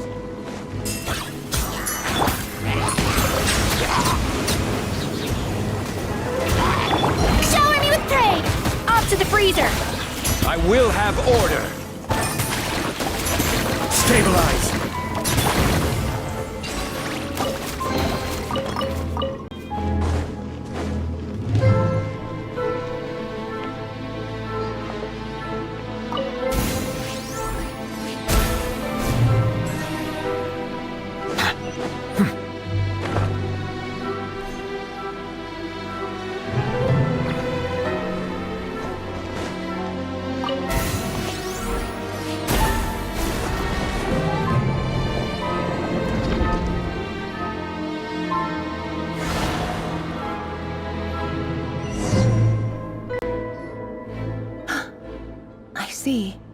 So the moon marrow, or rather the power of the 3 moons, is the key to unlocking. If it really does exist, then maybe this madness can finally be put to an end.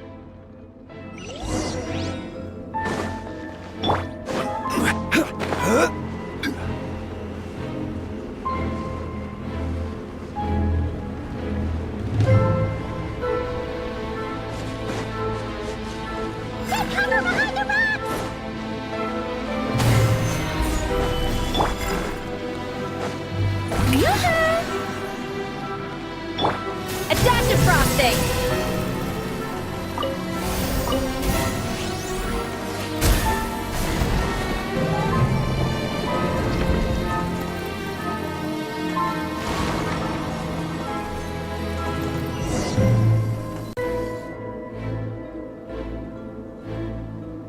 With the Abyss inhibitors in place, I should be able to access the chamber with the moon marrow.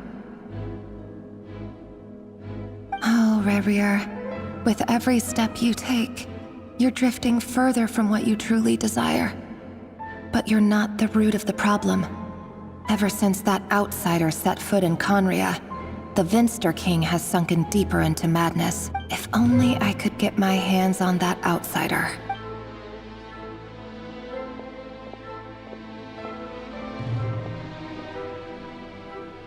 Hey look!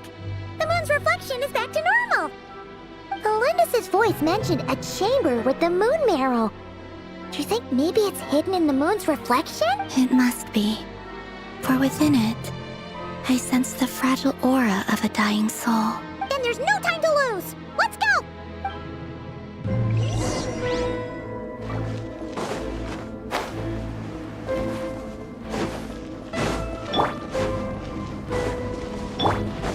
Strike a pose!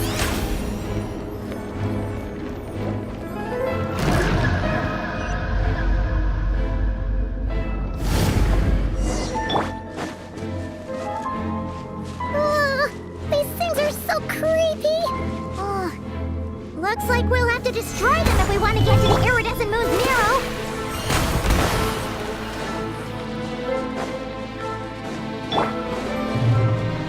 Off to the freezer!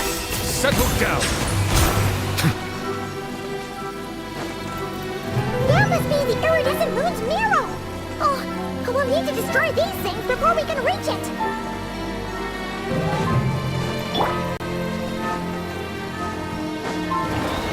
Solidify!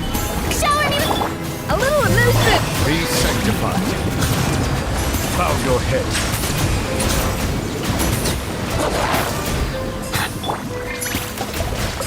Gather! A dash of frosting! Silence!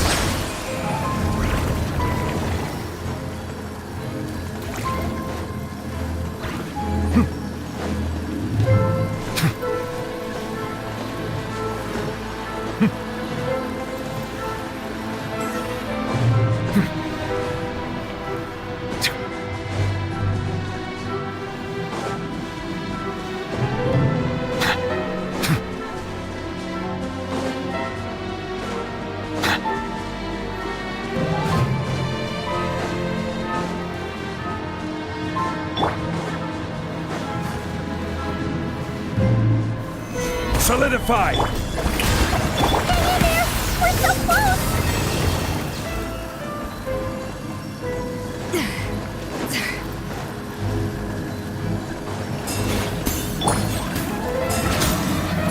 Gather! Bow your head.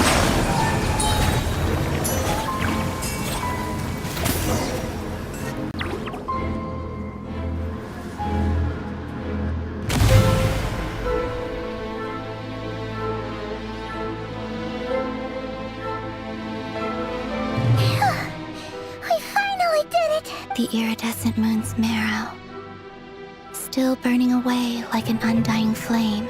If we can purify the abyssal power within, we should be able to obtain its untainted essence.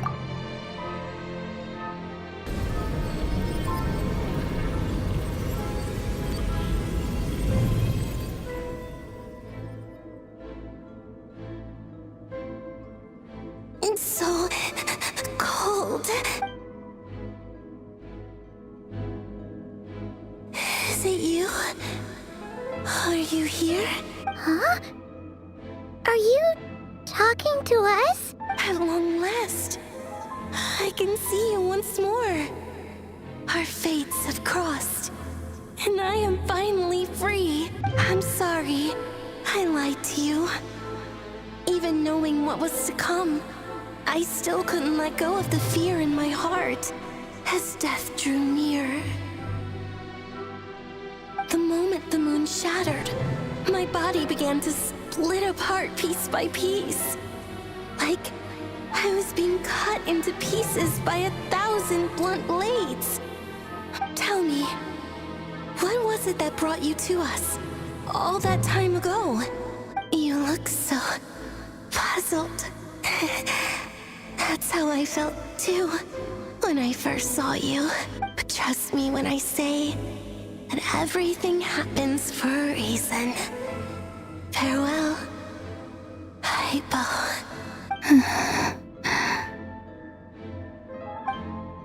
What was that all about? Was that the goddess of the iridescent moon? It sounded like she was speaking to a long-lost friend. But none of us have ever met her before, right? Perhaps. She took me for the goddess of the frost moon she once knew. For a fading soul like hers, our auras must be too similar to tell apart. But anyway, we've got the iridescent moon's marrow now. That should help you regain your strength, right? Alright, time to leave this place and meet back up with Arlecchino. Let's go!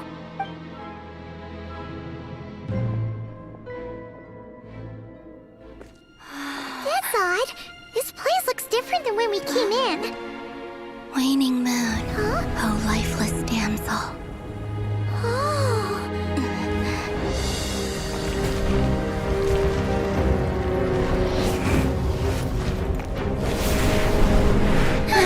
Hurry! The place is collapsing! It wants to trap us here. Who's it? The abyss? Now we've taken the moon marrow. All that's left here is a dark will. It will show us no mercy.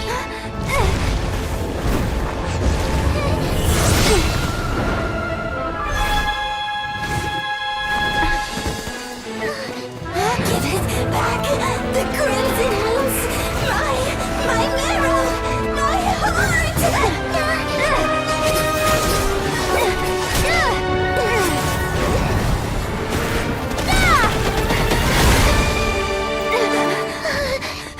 Finally! Huh? Oh no! The exit's blocked! They're back! Now what do we do? This is where you fall. Witness my rise. What are you waiting for?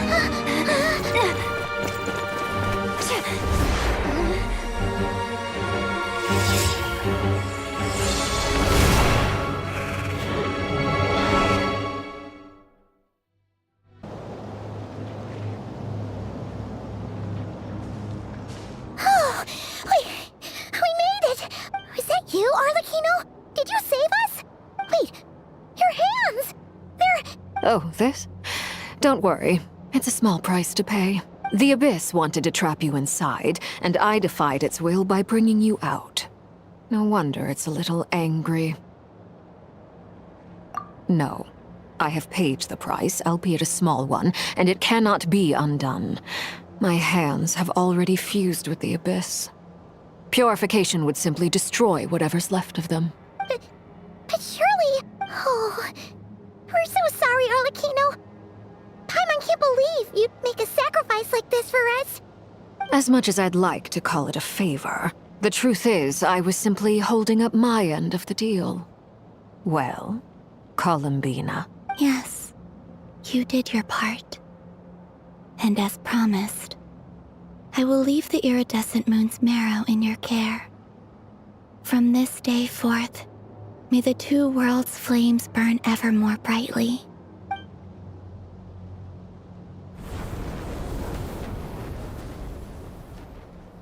I'll take that as a blessing. Now, Coolumbina, give me your hand.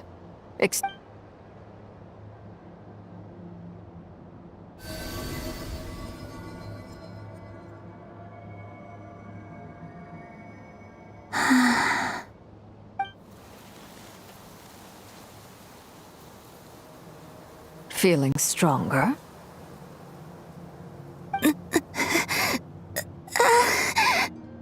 Oh, hey, Coolumbina! Are you I'm fine. Our powers are a little at odds, that's all.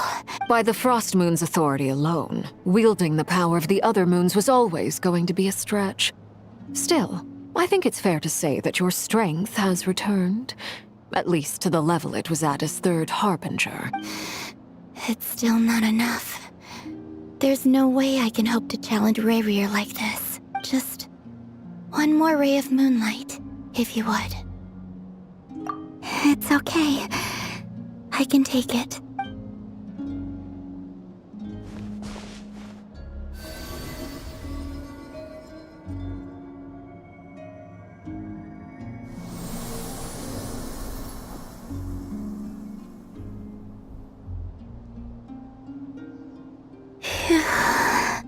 How about now?